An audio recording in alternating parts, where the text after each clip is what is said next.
ஆச்சி அதிரசமா விடுங்க, கையில தட்டி சூடான எண்ணெயில பொரிச்சா அதிரசம் ரெடி.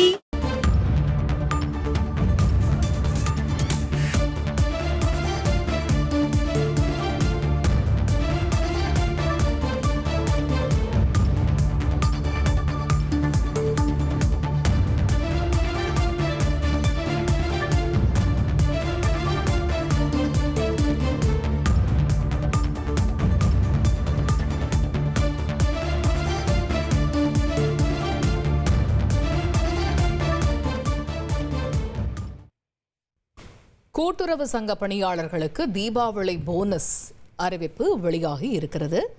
அந்த வகையில் கூட்டுறவு சங்க பணியாளர்களுக்கு 20% போனஸ் வழங்கப்படும் என்று அறிவிப்பு வெளியாகி இருக்கிறது. தமிழகத்திற்கு கூட்டுறவு சங்கங்களில் பணிபுரியக்கூடிய 44,081 பணியாளர்களுக்கு 20% போனஸ் வழங்கப்படும் என்று அறிவிப்பு வெளியாகி இருக்கிறது. இந்த போனஸ் சட்டத்தின் கீழ் வராத கூட்டுறவு பணியாளர்களுக்கு 2,400 முதல் 3,000 ரூபாய் வரை கருணை தொகை வழங்கப்படும் என்றும் அந்த அறிவிப்பில் தகவல் இடம்பெற்றிருக்கிறது.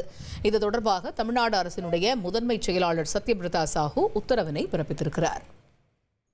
ஆச்சி அதிரசமா விடுங்க, கையில தட்டி சூடான எண்ணெயில பொரிச்சா அதிரசம் ரெடி.